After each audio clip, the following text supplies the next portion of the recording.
As an empath, you might have a lot of guilt, fear, obligation, things like this that are going on inside your head when you try to go no contact with a narcissist, whether it's a romantic situation or a family situation or even a friend or a coworker situation. You still might find yourself going, I feel kind of guilty about it. I feel kind of gross about it. I don't like the way it feels. I wouldn't want someone to do this to me. So how do you deal with those feelings, and should you deal with those feelings, or should you just stick with it? That's what we're going to talk about today at queenbeing.com. Let's get started. My name is Angie Atkinson, and on this channel I offer free daily video coaching to help you discover, understand, and overcome narcissistic abuse in toxic relationships. I like to call it toxic relationship rehab. Sound good? If so, hit that subscribe button. And let's get going. So let's dig in right here. If you've gone no contact with a narcissist, or you're considering it, you might be worried about your feelings regarding going no contact. For an empath, is it okay to go no contact? And if you do go no contact, how do you handle the feelings that come with it? The feelings of fog or fear, obligation, and guilt that typically go with it. First of all, you're afraid to do it because it's scary. Change is scary. Depending on the situation, maybe you've never not been in contact with that person, or you have been in contact with that person for many years and you don't know how to disconnect. Even a few months can be enough to change a person's life. So how do you find your way out of the fear, the obligation, and the guilt that come along with the idea of going no contact? We, as empaths, we tend to think to ourselves, well, if somebody did this to me, I would feel devastated. Or we think it's so selfish to do the no contact rule. We want to know, why is it not like morally wrong for us to literally do to them what they've done to us in so many different ways, and that is to discard them? Who are we to discard that person? Well, let's start here. When we're talking about a narcissist, okay, we're talking about someone who blatantly, openly does not care how you feel. We're talking about someone who has no empathy for you and who makes it very obvious in the way that they treat you. Basically, narcissists disrespect you on every single level. They break all your boundaries. They disrespect you as a human being. In fact, they don't even really see you as a whole person. So my answer to people who are like, well, is it morally unethical to go no contact, is no. The answer is no, because narcissists don't respect you in a relationship. Therefore, you don't owe them that respect. Now, if you were in a relationship with someone who did love you and did respect you, did care about you, and it just didn't work out, then yes, you would owe them an explanation. It would be wrong for you to just bounce, right? But when you're in a relationship with a narcissist, they don't show you any concern, empathy, anything, it's not so bad. And I'm going to explain a little more about that. Everybody has their own morals. Everybody has their own sense of what's right and what's wrong, their own ethics. And that's why, as an empath, you sometimes go, is it morally okay for me to really just drop this person and go no contact? It's understandable, because if someone did that to you, you would see it as morally wrong. And it would be. Bear with me, I'm getting there. But here's the thing. Is it not morally wrong to come into a person's life, promise the world, promise everything, act like you're that person's soulmate, put them up on a pedestal and make them feel better than they've ever felt, and then knock them off that pedestal every 5 minutes, discard them after devaluing them and treating them like they don't matter, and then spend the rest of your life doing that same thing in cycles throughout the relationship? Is that not morally wrong? To show you this wonderful person at the beginning and then devalue you and discard you once they get to know you better? Is that not morally wrong? Is it morally wrong for this person to be in a relationship with you and enjoy everything that you do for them and yet not even give back just a little bit? Look, there's nothing morally wrong with you standing up for yourself and insisting on being respected. And unfortunately, when it comes to a narcissist, that is no contact. You will not be respected by a narcissist consistently, only when it's convenient for them. Going no contact with a narcissist allows you the only avenue to let go of that disrespect. But I feel obligated to tell the person why I'm going no contact. I know you're saying that, right? That's what you're thinking? Let me ask you some questions. Well, let's talk about the motives that you feel obligated for. What's behind that for you? Are you telling yourself that you want to tell the narcissist about going no contact because you really want to explain it to them because you think they'll understand? Are you telling them because you don't want to feel selfish? Or are you telling the narcissist this because you hope secretly that they'll say, oh, I had no idea that I was doing that to you. I'm so sorry. Let's get back together, make sure everything's okay. And then suddenly they'll become the perfect person that you've been expecting them to be all of this time.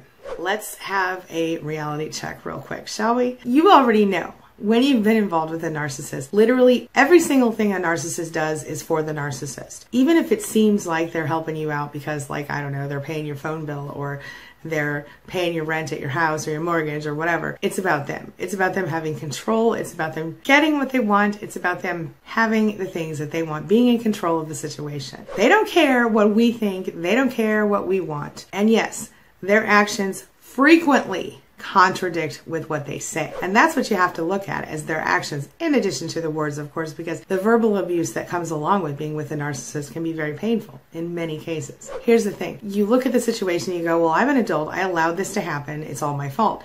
No, it's not your fault. It would be your fault if you chose to remain in that situation, knowing what you know and not doing anything differently.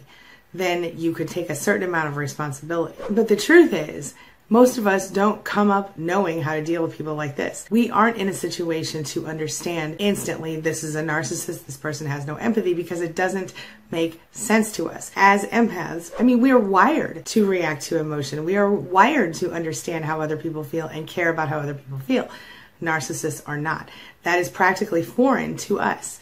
That's why we're so confused by it. And that's why we so often think, oh my gosh, I can totally help fix this person, which is why we stick around for so long in some cases. I'm not saying you should go no contact just to go no contact, or just to, just because the narcissist would do it to you without a second thought. It's not about, an eye for an eye or anything like that. I think the most important thing that we have to remember here is that we, as empaths, as individuals, as survivors, and hopefully thrivers after this kind of relationship, we owe it to ourselves to start focusing on ourselves and what we need, because my gosh, the longer you're in a relationship with a narcissist, the less you actually focus on yourself, and it grows and it gets worse and worse and worse as time goes on. The longer time you spend with one, like say you were born to one and then you got with one in a relationship, the longer time you spend as a supply, the less of yourself you know, the less of your true self is able to emerge into the world. It's really easy for us to worry about them because they've been part of our lives for some significant amount of time. It's easy for us to wonder, what are they thinking? What are they doing right now? Should I be concerned about them? But here's the thing you have to remember. I promise you they're not doing the same thing with you unless they're currently obsessing with you because you're not giving them attention. It's unlikely that the narcissist will spend even half or a third of the amount of energy worrying and stressing about you as you have about them. So here's my deal. I just want you to take a big deep breath with me. And I want you to be proud of yourself. Going no contact is hard, but my gosh, it is so worth it. You will find the weight lifted up off of your shoulders that you've previously carried with you. You will find that all of these new understandings about yourself and the world come into play. And you will suddenly be able to see more clearly than you've ever seen before about so many different things. It's outrageous. Be proud of yourself. Embrace no contact. Understand that the narcissist did not give you the privilege of embracing you properly, and they discard you throughout the relationship in a cyclical fashion. Guilt will do you no good now. If you go and you talk to the narcissist, you break your silence and you say, look here, this is why I left you. I just wanted you to know. Or this is why I stopped talking to you. I just wanted you to know. You're not going to help anyone, not even yourself. What you're going to do is open up a new can of worms, more guilt, more obligation, more fear. Now it's time to focus on yourself. Put yourself first. Put your need to grow and develop your self-esteem now. This is the time. And I'm not talking about like, in high school, the little self-esteem pamphlet. I'm talking about real, live, raw, naked self-love. So here's what it comes down to. Now, this time, I want you to take the time to actually put yourself first, your own needs first. If it means that you can't relax until you've said to the narcissist, this is why I went no contact, okay, do that. But understand that you're not going to get satisfaction out of it. Narcissists don't do closure. I've done videos on that before. Sometimes people will, do what I call the fade away, where they'll just slowly fade away from a relationship and just slowly go no contact. And some people can do this in a calculated manner that works really well. Other people just need to chop it off, and it's sudden and painful, but ultimately it leads you back to peace, or into a place of peace that maybe you've never found. The thing you have to do is not worry so much now about what the narcissist needs. You have to worry now about what you need. If you need to say anything to the narcissist, do it. My suggestion is write him a letter and don't send it. Or send it if you need to. But write him a letter and tell him how you feel. Have it in your hands and decide, do I really need to see this? Do I really need the narcissist to read this? Or is it enough that I wrote it? Can I just keep it so I don't forget? Or should I throw it away or burn it so I can just release it? Whatever you need to do, do that. But never feel guilty, never feel scared, and never feel obligated to give a narcissist yourself over going no contact. It's not worth it. Going no contact is the only way to true peace after dealing with a narcissist. You've got to remember that a narcissist cannot understand your reasons for going no contact, and they, if anything, will use them against you. Don't waste your breath. That's just my personal advice from me to you. All right, this brings me to the question of the day. And the question of the day is, have you ever felt the fear, obligation, or guilt of going no contact?